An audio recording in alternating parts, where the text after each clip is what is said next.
clima de miedo y violencia en los comicios legislativos llevados a cabo el domingo pasado en Turquía, el presidente Erdogan recuperó la mayoría parlamentaria.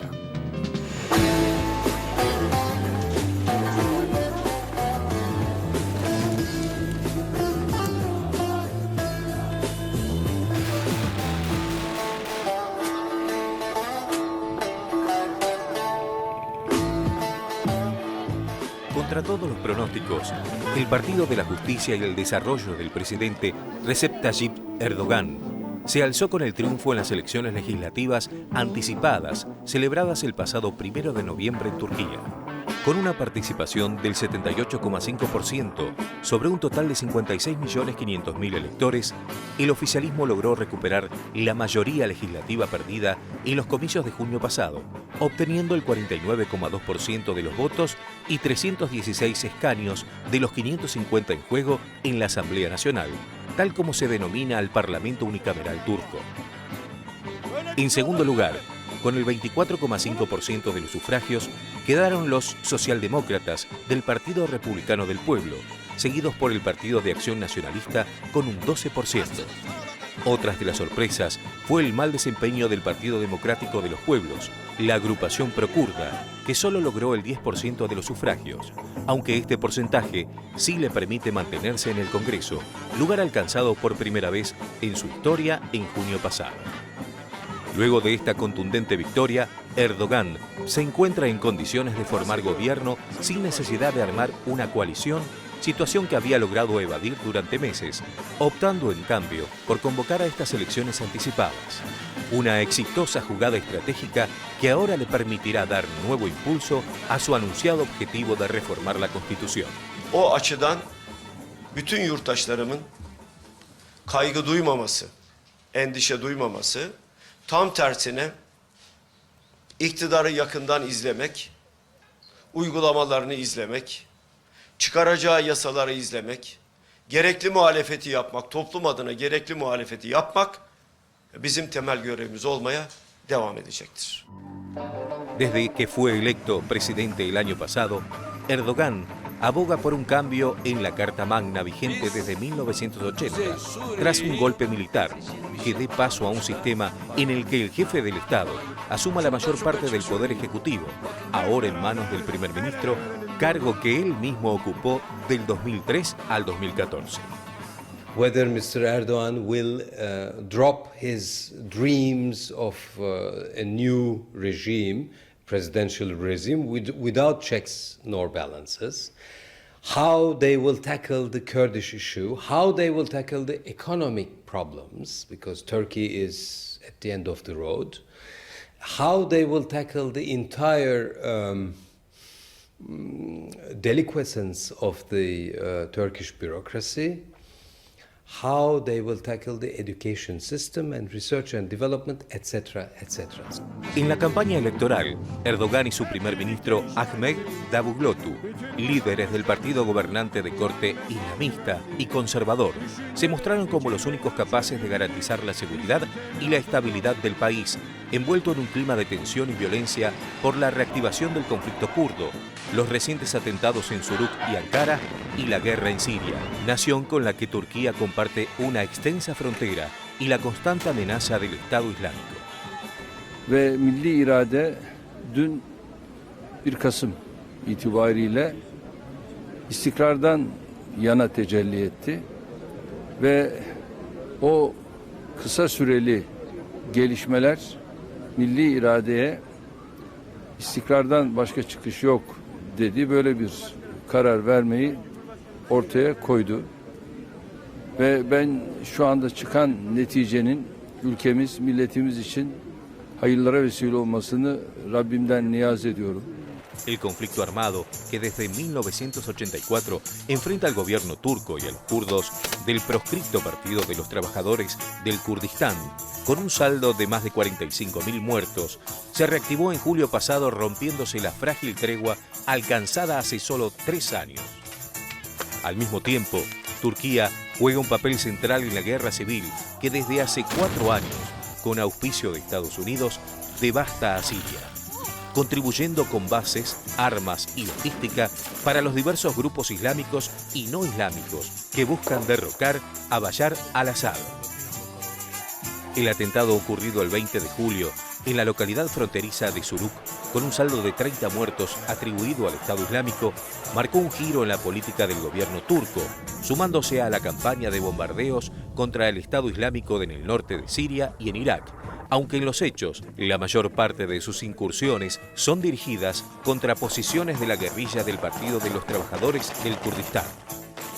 El posterior atentado del 10 de octubre contra una marcha por la paz organizada por militantes kurdos en Ankara, que causó 102 muertos, complica aún más el difícil escenario turco, un país que además es refugio y puerta de entrada a Europa de millones de inmigrantes y refugiados sirios.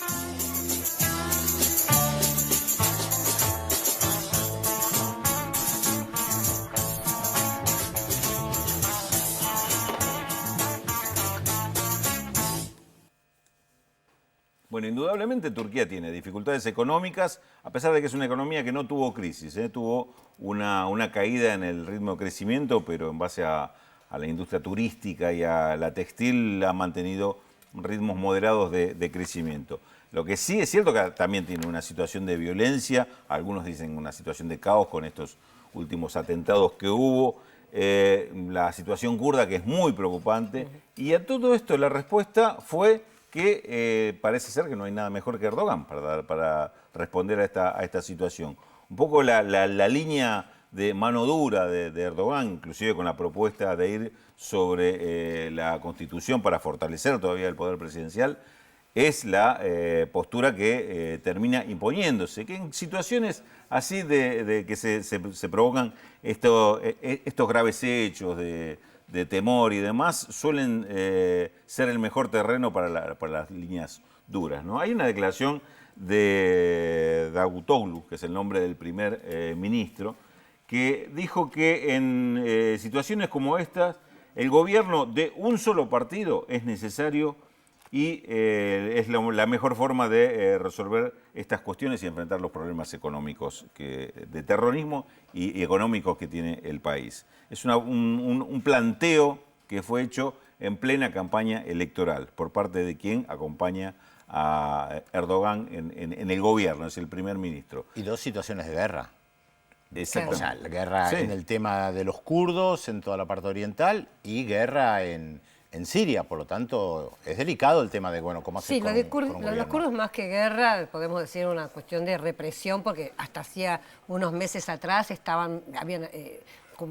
tenían ciertos acuerdos y cierto arreglo de paz. Sí, pero son muchos años de una guerrilla que es un existió. conflicto, digamos, claro, hay que un permanente. conflicto armado interno y uno una externo, digo, es delicada esa situación. Tal cual, por eso digo, este símil de respuesta militarista a todo esto, evidentemente tuvo parangón dentro del electorado, ¿no? Otro resultado de esta elección fue que justamente el partido kurdo, porque esta elección en realidad fue una elección llamada por adelantado, porque como tiene un régimen parlamentarista no logró formar gobierno.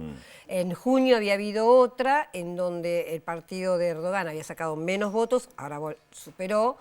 Y en aquella oportunidad el partido kurdo había sacado el 13% y por primera vez entraba en el Parlamento. Esto era un hecho histórico.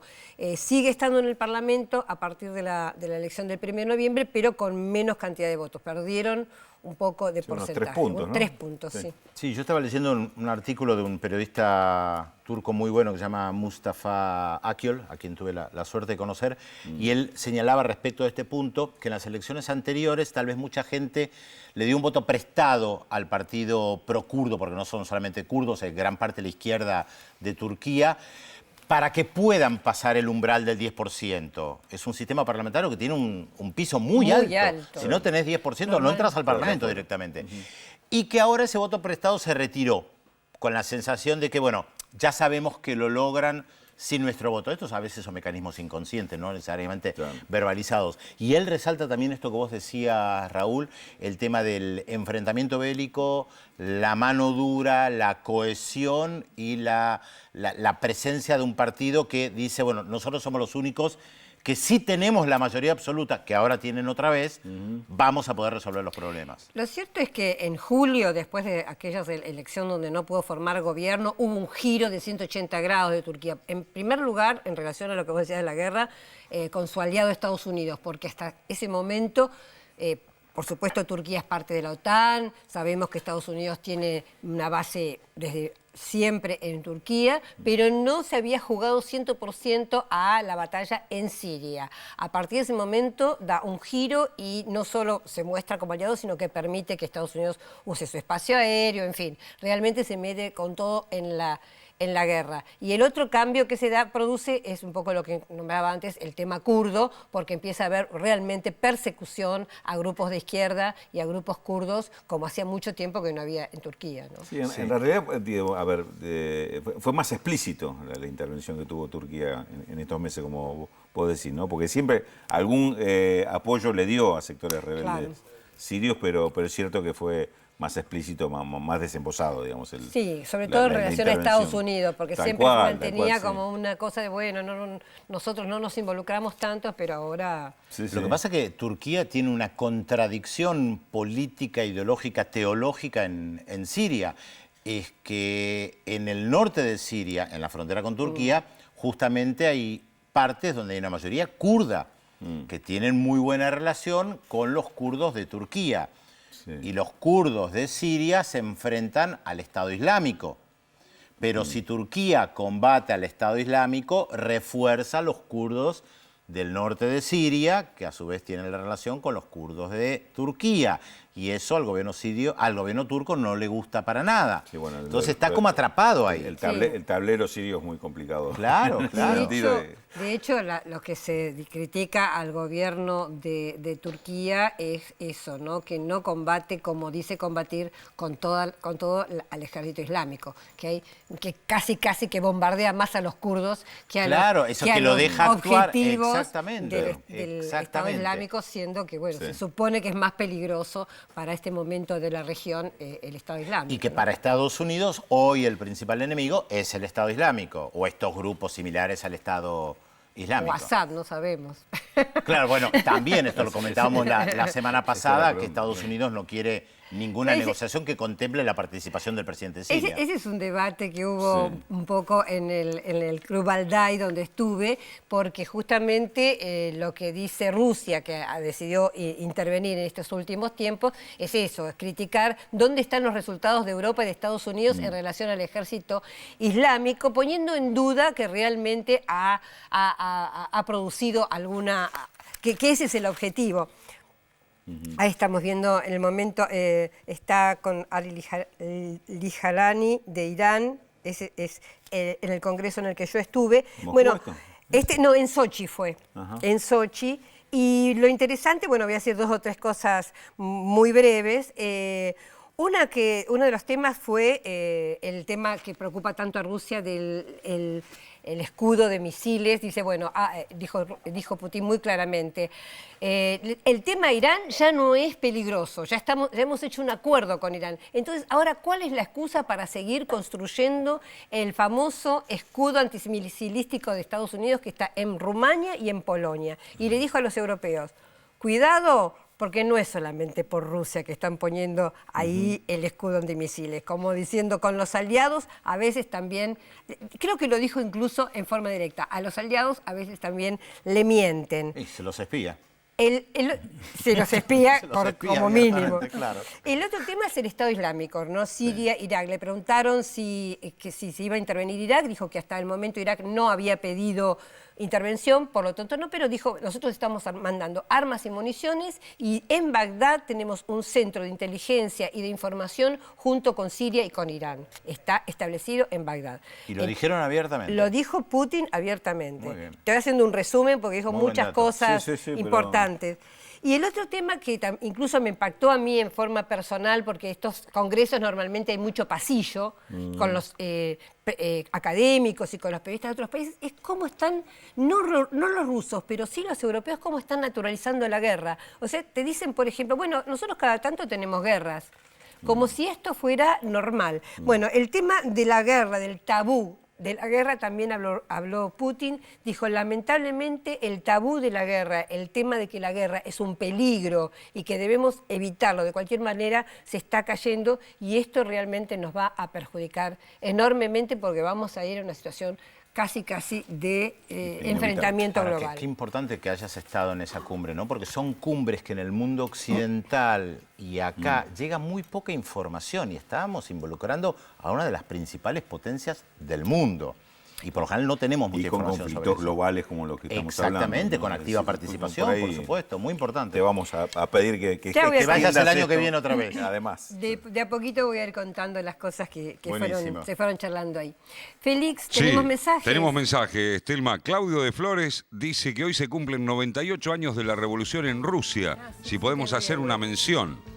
Y bueno, acá Cuando estamos. llegue el aniversario 100 redondo, seguramente acá en el programa haremos algo con buenas imágenes. Oscar. También 40 años de la Marcha Verde de Marruecos cuando invadieron el Sahara Occidental. ¿Qué va? ¿Cómo sabe usted, Pedro? Qué impresionante. La verdad que me sorprende todos los días. Impresionante.